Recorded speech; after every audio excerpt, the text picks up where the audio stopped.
नमस्कार सर। सत साहिब। क्या शुभ नाम है जी आपका? मेरा नाम सुधीर दास। सुधीर दास जी, कहाँ से आए हैं आप? मैं ग्राम झिंदुआ, तहसील बर्थना, जिला इटावा, उत्तर प्रदेश का रहने वाला हूँ। सर, परम संत सतगुरु रामपाल जी महाराज की शरण में आने से पहले आप कौन सी भक्ति करते थे? परम संत रामपाल जी महाराज की शरण में आने से पहले मैं श्रीमद् भागवत कथा किया करता था, और उस कथा को करके हम अपने आप को बहुत बड़ा विद्वान समझते थे और बहुत ही ये सोचा करते थे कि मैं जो कर रहा हूँ, हरि की भक्ति भी हो रही है और पेट का धंधा भी हो रहा है। लेकिन संत रामपाल जी महाराज की शरण में आने के बाद ये पता चला था कि मैं तो बहुत ही पाप इकट्ठा कर रहा हूँ।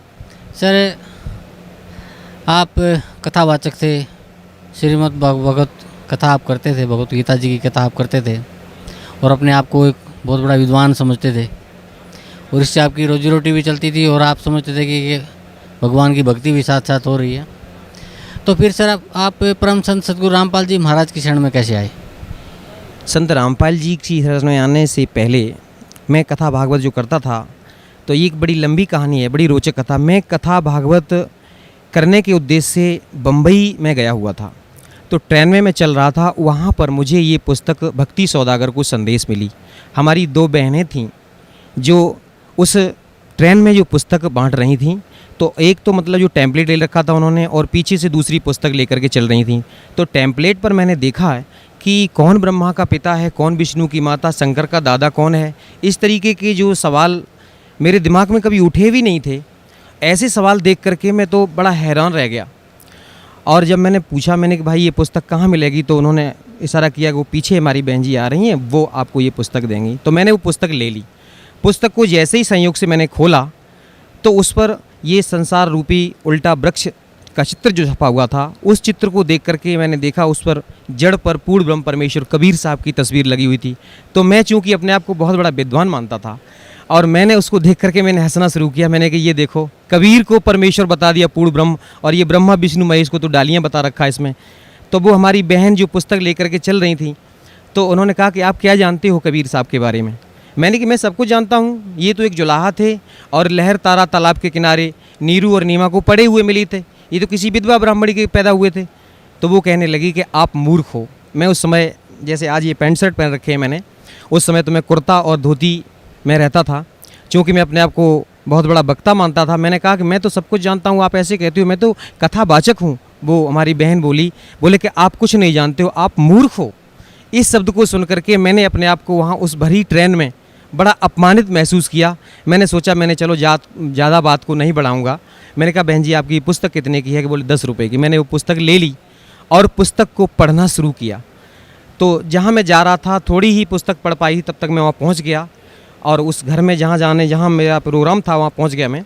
फिर उसको मैंने स्टेप बाय स्टेप जब पढ़ना शुरू किया, तो कभी तो मन में आता, बोले कितना घटिया लिखा है इसमें, तो गलत लिखा है, ऐसा नहीं है, वैसा नहीं है। बड़े दिमाग में उल्टे सीधे प्रश्न आ रहे थे। लेकिन फिर जैसे जैसे पढ़ते गए तो बर्दाश्त जब नहीं हुआ, एक जगह जाकर के मुझे रुक जाना पड़ा। उसमें लिखा था कि द्रौपदी का चीर कृष्ण ने नहीं बढ़ाया था, वो पूर्ण ब्रह्म परमेश्वर कबीर साहब ने बढ़ाया था। तो चूँकि मैंने तो यही पढ़ रखा था जो शास्त्रों में लिखा था कि कृष्ण भगवान ने चीर बढ़ाया है, तो मैं इस चीज़ को देख करके बड़ा हैरान हो गया और मैंने सतलोक आश्रम बरवाला के लिए उस पुस्तक पर लिखे हुए फ़ोन नंबर तुरंत डायल कर दिए। और यहाँ पर जो हमारे कोई भगत जी ने फ़ोन उठाए, उन्होंने कहा, मैंने उनसे पूछा, मैंने कि आपके यहाँ से ये पुस्तक छपी हुई है भक्ति सौदागर को संदेश? बोले हाँ जी छपी हुई है। तो आपने उसमें पृष्ठ संख्या इतने पर ये कैसे लिख दिया है कि ये कृष्ण ने चीर नहीं बढ़ाया? तो वो कहने लगे कि भगत जी बिल्कुल सही है, आप पहले पूरी पुस्तक पढ़ो, ज्ञान समझो, और जो भी शंकाएं हों आप यहाँ आ जाइए और मैं आपकी सारी शंकाएं समाधान कर दूंगा। मैंने कहा आप कुछ नहीं है, इस तरीके से तो आपने गलत बोल रखा है, ऐसा नहीं है, कहीं कोई प्रमाण नहीं है। बोले कि सब कुछ प्रमाण सहित मिल जाएगा, आप यहाँ आओ। तो मैंने फिर उस पुस्तक को फिर पढ़ना शुरू किया, क्योंकि मैं एकादशी व्रत भी रहता था। और जैसे इस गीता प्रेस गोरखपुर से प्रकाशित एक पुस्तक चलती है वहाँ से जो एकादशी मातम के नाम से, तो वो पुस्तक मैंने पढ़ी। उस पुस्तक में मैंने ये पढ़ रखा था कि एकादशी का व्रत एक तरफ और दुनिया के सारे व्रत एक तरफ, यानी कि सबसे बड़ा व्रत होता है। और राजा अम्बरीश की कथा सुनाया करता था जब मैं मंच पर बैठ करके, तो उसमें जो दुर्वासा ऋषि जैसे ऋषि के छक्के छुड़ा दिए थे उन्होंने, तो वो भी एकादशी का व्रत ही रखते थे, ऐसा उसमें लिखा हुआ था। तो मैं ये मानता था कि ये व्रत सबसे सर्वश्रेष्ठ है। लेकिन जब ये पुस्तक पढ़ी भक्ति सौदागर को संदेश, उसमें ये पता चला कि ये व्रत रखना तो ये मना किया हुआ गीता में, फिर तो ये शास्त्र विधि को ताक करके मनमाना आचरण हो गया।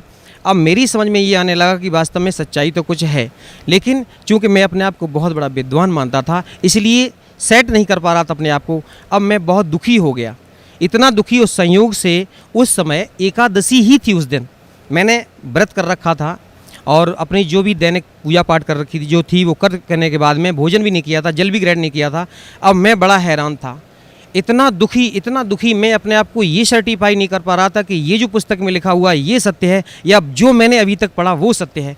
ऐसी उधेड़ बुन में पूरा समय निकल गया, रात हो गई, अब मुझे नींद नहीं आ रही थी। मैं इतना दुखी, जैसे किसी को पुत्र शोक हो जाता है, उससे भी बढ़कर के मुझे इतना दुख था कि वास्तव सच्चाई क्या है। ये ऐसे ही मतलब सोचते पता नहीं मेरी कब आंख लग गई और उसी समय सपने में हमारे परम पूजनीय सदगुरुदेव जी के रूप में परमात्मा स्वयं आकर के हमसे कहने लगे, बोले बेटा ये जो आज तुझे ये मार्ग प्राप्त हो रहा है ये है सच्चा मार्ग, वो अभी तक जिस मार्ग पर तू चल रहा था ये झूठा है बिल्कुल। इसको देखने के बाद में मैंने एकदम से मेरी आंख खुल गई, देखा उस समय सुबह के 4 साढ़े 4 बजे का समय था। मैं चूंकि जानता था कि ये ब्रह्म मुहूर्त का समय है और मैंने निश्चय किया कि ये जो मार्ग अब प्राप्त हो रहा है, ये जो पता चला है ये सच्चा मार्ग है। तो मैंने एकदम से अपने आप को सेट किया, मैंने कि अब चाहे कुछ भी हो जाए मैं अब सतलोक आश्रम बरवाला जाऊंगा। अब जैसे ही मेरा वहाँ से कार्यक्रम समाप्त हुआ, मैं जब वापस आया यहाँ अपने इटावा में, मेरे पिताजी चूँकि शंकर जी की साधना किया करते थे, मैंने उनको बताया, मैंने कि पिताजी आप ये साधना करते हो ये गलत साधना है। और मैंने हजारों बार गीता पढ़ डाली थी। जब गीता अध्याय 7 श्लोक नंबर 12 से लेकर के 15 तक पढ़ता था, उसमें लिखा हुआ है कि जो ब्रह्मा विष्णु महेश की साधना करने वालों को राक्षस स्वभाव के धारण किए हुए मनुष्यों में नीच कहा गया है। और लास्ट में लिखा हुआ कि मेरी भी साधना नहीं करते। तो यहाँ पर मेरी बुद्धि चकराया करती थी कि ऐसा क्यों लिखा है, सारा समाज तो कृष्ण भगवान की पूजा करता है और कृष्ण भगवान ही गीता का ज्ञान दे रहे हैं और यहाँ पर लिखा हुआ कि मेरी साधना नहीं करते। और फिर जब गीता अध्याय 4 के श्लोक नंबर 34 में जब पहुँचता, उसमें लिखा हुआ कि उस ज्ञान को तू किसी तत्वदर्शी संत के पास जाकर के समझ। तो यहाँ मैं सोचा करता था कि वो तत्वदर्शी संत कौन होगा, कैसा होगा। मैं सत्य बता रहा हूँ भगत जी कि जब मैं कहीं मंच पर बैठ करके कथा कर रहा होता और मेरे सामने से कोई कथा सुनने के वाला कोई भी संत या महात्मा आया करता, तो मैं ये देखा करता था, मेरे दिमाग में एकदम से आती कि कहीं ये वो तत्वदर्शी संत तो नहीं है जो गीता जी का ज्ञान दे रहे हैं। ऐसे मतलब जो बताया कि उस ज्ञान को जाकर के, परमात्मा ज्ञान को उनसे जाकर के समझो। लेकिन पढ़ते रहते थे, समझ में कुछ नहीं आता था। कृष्ण भगवान को अपना इष्ट मानते थे। कई बार मैं कृष्ण भगवान के सामने बैठ करके रोया करता था कि हे परमात्मा आप तो कुछ भी करते हो, कुछ भी कर सकते हो, आप तो सुख के दाता हो, लेकिन मुझे सुख नहीं मिला था। मेरे पिताजी जो शंकर जी की साधना करते थे, सारा जीवन उन्होंने बगैर नहाए धोए कभी जल भी ग्रहण नहीं करते थे, इतना मतलब भक्ति करते थे शंकर भगवान की।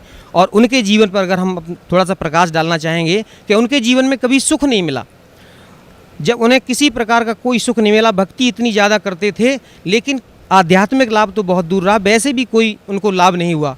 भरी जवानी में उनकी आंखें खराब हो गईं, इतने दुखी रहते थे, साधना करते थे, फिर भी आगे चल कर के धीरे धीरे, हम 2 भाई थे, हमसे बड़े भाई जो थे वो भी हमारे भाई और भाभी दोनों लोग चल बसे। उनके जीवन में इतना कष्ट आया, इतना कष्ट मिला उन्हें, कभी कोई सुख नहीं मिला, क्योंकि इतना उनको दुख मिला और भक्ति फिर भी चलती रही। मेरी माताजी भी शेरावाली की भक्ति करते थे और हम भी बचपन से ही पता नहीं कैसे अपने को सेट किए हुए थे। कृष्ण भगवान को, विष्णु भगवान को, शंकर जी की जैसी साधना हमारे घर में चल रही थी, हम भी उसी साधना को कर रहे थे। लेकिन उस साधना से ना तो मुझे कोई लाभ हुआ, ना हमारे परिवार वालों को, उल्टा कष्ट पर कष्ट ही आते रहे। और हम प्रार्थना किया करते थे कि मालिक मुझे सुख दे।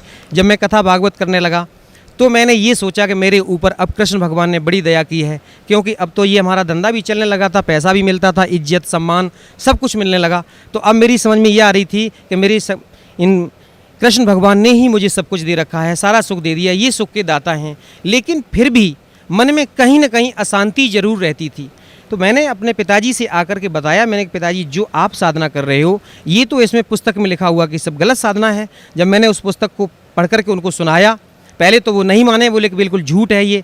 लेकिन जब मैंने क्रम से उस पुस्तक को पढ़ करके सुनाया, सृष्टि रचना पढ़ के सुनाई, तो सारी कहानी उनके समझ में आई। पिताजी को इतनी तड़प बनी कि चलो जल्दी करो। उस समय हम उनको लेकर के और सतलोक आश्रम बरवाला के लिए चले। तो हमारे गांव के और भी भगत लोग चल दिए, लगभग 12-15 लोगों को लेकर के हम यहाँ पर आ रहे थे। जैसे ही हम रोहतक में पहुँचे तो रोहतक में उतर करके हमने देखा, मैंने चलो अब ट्रेन का पता करता हूँ यहाँ से कितने बजे मुझे ट्रेन मिलेगी। वो रोहतक की जो ट्रेन थी वो उधर भिवानी की तरफ जा रही थी, इसलिए मुझे वो छोड़नी पड़ी। तो लोगों ने बताया कि आपको यहाँ से ट्रेन मिलेगी जींद के लिए, आपको जींद जाना है। तो मैं अब ट्रेन का पता करने के लिए जैसे ही गया वहाँ पर, तब तक कुछ काल के ऐसे दूत लग गए, कुछ वहाँ पर आकर के हमारे जो साथियों को उन्होंने भ्रमित कर दिया। अरे कि आप कहाँ जा रहे हो? उन्होंने बताया कि मैं बरवाला जा रहा हूँ, संत रामपाल जी महाराज के आश्रम में जा रहा हूँ, सतलोक आश्रम में। तो उन्होंने कहा अरे वहाँ क्यों जाते हो? वो तो बहुत बड़ा जादूगर है, वो तो बहुत बड़ा तांत्रिक है, और वहाँ जाओगे तो फिर तो आपको इतना वो बसीभूत कर लेगा कि आपका दुनिया में कहीं मन नहीं लगेगा, बार बार भाग करके इधर आओगे। ऐसे कह करके उनको भ्रमित कर दिया। और मैं जैसे ही ट्रेन का पता करके आ रहा था, तब तक एक सज्जन कह रहे थे, बोले कि मेरी भक्तमती एक बार करौथा आश्रम में चली गई थी और उनको वहाँ पर प्रसाद दे दिया था। मैंने वो प्रसाद मैं उनको ग्रहण नहीं करने दिया, भैंस की नांद में फेंक दिया। तो वो मूर्ख कह रहा था कि वो भैंस खूंटा तोड़ करके सतलोक आश्रम करौथा में पहुँच गई थी, ऐसा जादूगर है वो। तो अब क्या हुआ, तो हमारे और जो साथी थे वो कहने लगे भाई तो हम नहीं जाएंगे वहाँ पर। तो मैंने उनसे कहा, मैंने कि आप लोगों की सबसे बड़ी भूल तो ये है कि आप विश्वास बहुत जल्दी करते हो। पहले तो आपने मेरी बात पर विश्वास किया, आप यहाँ तक आ गए, अब इन लोगों पर विश्वास कर रहे हो। ऐसा ना करो, आप पहले मेरी बात मानो, चलो हम जड़ तक चलेंगे, जहाँ सच्चाई का मतलब पता लगा के आएंगे कि वास्तव में सच्चाई क्या है।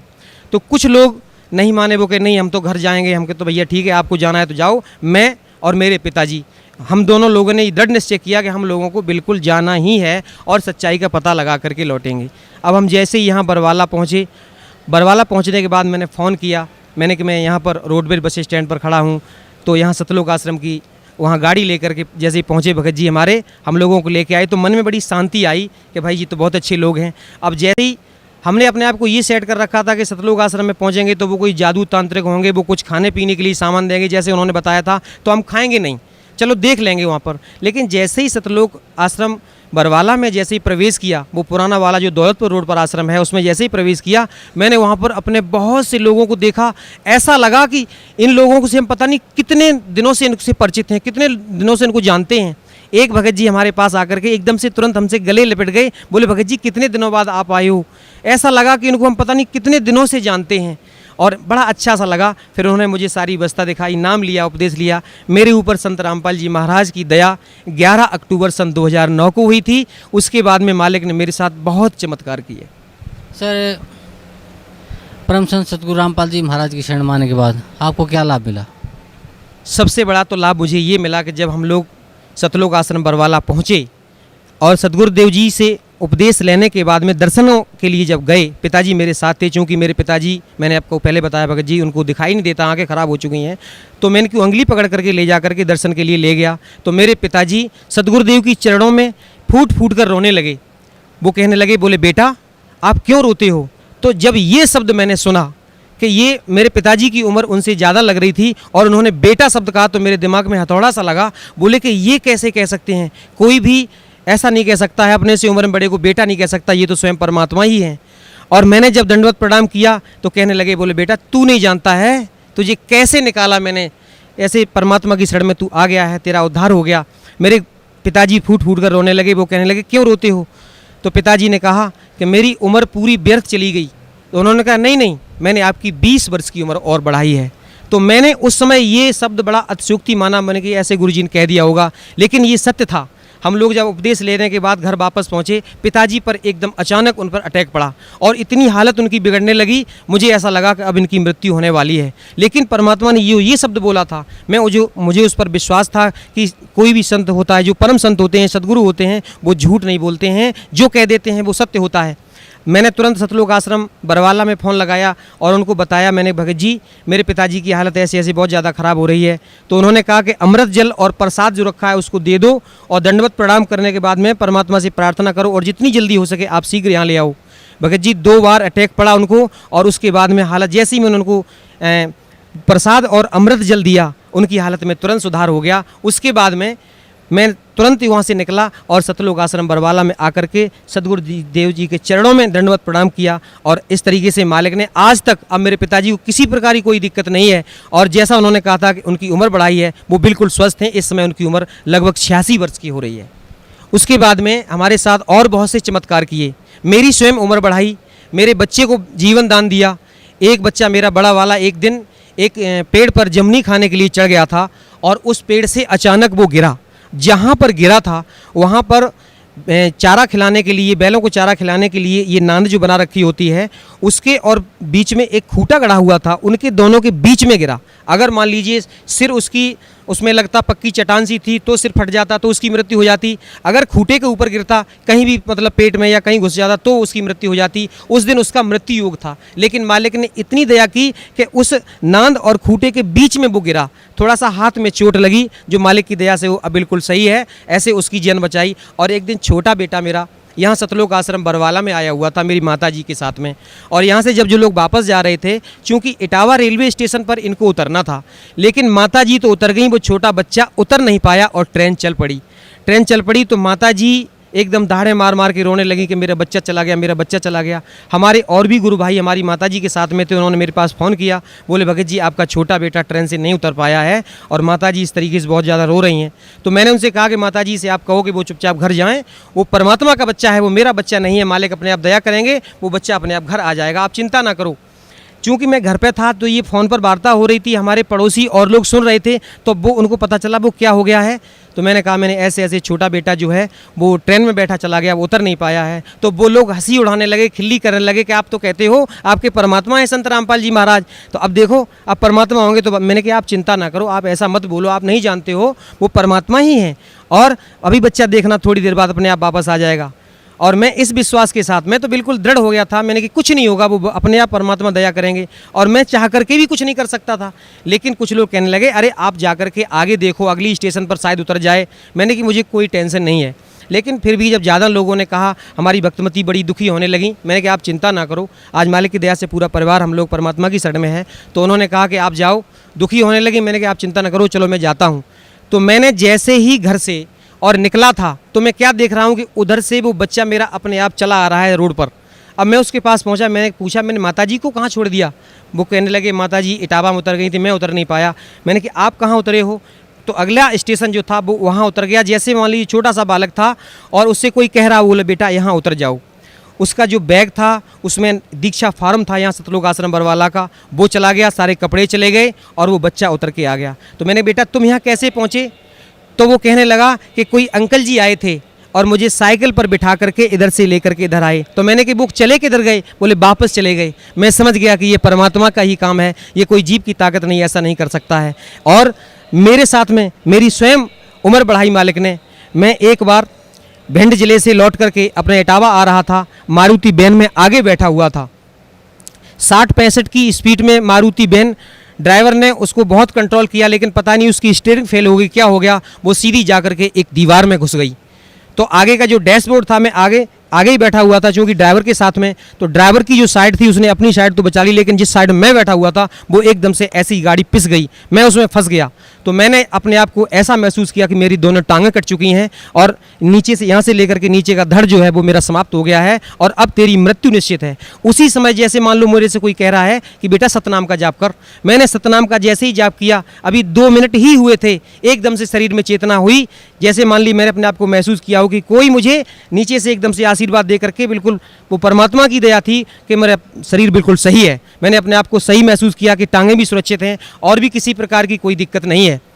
अब क्या हुआ, मुझे चूंकि मैं फंस गया था, पीछे खींच करके निकाला गया और हमारी चोट भी यहाँ पर लगी हुई थी, बहुत ज़्यादा ब्लड निकल रहा था। उस दिन मेरा मृत्यु योग था, लेकिन मालिक ने मेरे ऊपर दया की, मुझे जीवन दान दिया। मुझे अनायास ही वो शब्द याद आ गए जो मैंने कभी बचपन में किसी तांत्रिक से पूछा था। एक बार मैंने एक तांत्रिक से, वो हाथ देखने वाला आ गया था, उससे मैंने अपने जीवन, चूँकि दिखाया करते थे पहले, ऐसे धारणा बनी रहती थी, तो उसने मुझे बताया था, बोले बेटा आपकी 35 वर्ष की आयु में मृत्यु हो जाएगी। तो मैंने ये झूठ माना था और उसने ये भी कह दिया था कि आपके भाई की भी मृत्यु 35 वर्ष में हुई है और आपकी भी मृत्यु 35 वर्ष में होगी। उस दिन मैंने, जब वो दिन तुरंत मुझे याद आ गया, उस दिन दास ये पूरा 35 वर्ष का हो चुका था। तो मैंने समझ लिया कि ये मालिक ने दया की, आज मेरा मृत्यु योग था। इस तरीके से मुझे मालिक ने मुझे भी जीवन दान दिया, मेरे ऊपर बड़ी दया की। सर, परम संत सतगुरु रामपाल जी महाराज से नाम उपदेश लेने के बाद आपको बहुत से लाभ मिले, आपको जीवन दान भी मिला, आपके बच्चों को जीवन दान मिला, आपके पिताजी को भी जीवन दान मिला। तो सर भक्त समाज को आप क्या संदेश देना चाहते हैं? सबसे पहले तो मैं साधना चैनल वालों का बहुत धन्यवाद करना चाहूँगा कि उन्होंने सच्चाई हम लोगों तक पहुँचाई।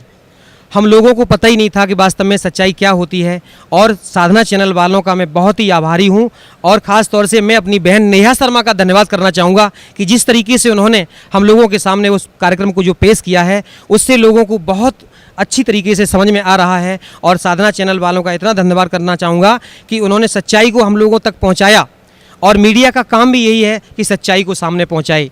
और भक्त समाज को ये संदेश देना चाहूँगा कि जो भी आज हमारे भाई जो राम कृष्ण विष्णु इनकी चक्कर में पड़े हुए हैं, जो हमारी तरीके से कथावाचक बन करके अपने आप को बहुत बड़ा विद्वान कह रहे हैं, मैं उनसे बार बार प्रार्थना करना चाहूँगा कि आप यहाँ सतलोक आश्रम बरवाला जिला हिसार हरियाणा में आओ। वो छोड़ दो झूठा नाम, और ये साधना करने से कोई लाभ नहीं है। और अपने आप को जो विद्वान मानते हो, आप विद्वान नहीं हो, आप पाप के भागी हो रहे हो। और सतलोक आश्रम बरवाला में स्वयं कबीर परमेश्वर के अवतार संत रामपाल जी महाराज आए हुए हैं। उनकी शरण में आने के बाद आपको कल्याण हो सकता है, नहीं तो विश्व में कोई भी संत कहीं भी कोई भी मंदिर मस्जिद में जाने से कोई भी आपका कल्याण नहीं कर सकता है। ये मैं सत्य कह रहा हूँ, और ये बिल्कुल ये यथार्थ है कि परमात्मा की शरण में आने के बाद ही आपका कल्याण संभव है, नहीं तो कहीं कल्याण संभव नहीं है। ये झूठी कथा भागवत करने से या किसी तरीके से अपने आप को विद्वान साबित करने से अपने आप को धोखा दे रहे हो, ये मनुष्य जीवन बर्बाद कर रहे हैं अभी आप। ये पूर्व जन्म के संस्कार आपके हैं जो आपको मिले हुए हैं। तो मैं आपसे प्रार्थना करना चाहूँगा कि जो लोग भी साधना चैनल के माध्यम से हमारी इस बात को सुन रहे हैं, मैं सबसे ये संदेश पहुंचाना चाहूँगा कि बहुत जल्दी शीघ्र अति शीघ्र बिना किसी पल को गंवाए हुए सतलोक आश्रम बरवाला जिला हिसार हरियाणा में आइए और सतगुरुदेव रामपाल जी महाराज से नाम दीक्षा लीजिए और अपना कल्याण करवाइए। सत साई। जी धन्यवाद आपका बहुत बहुत।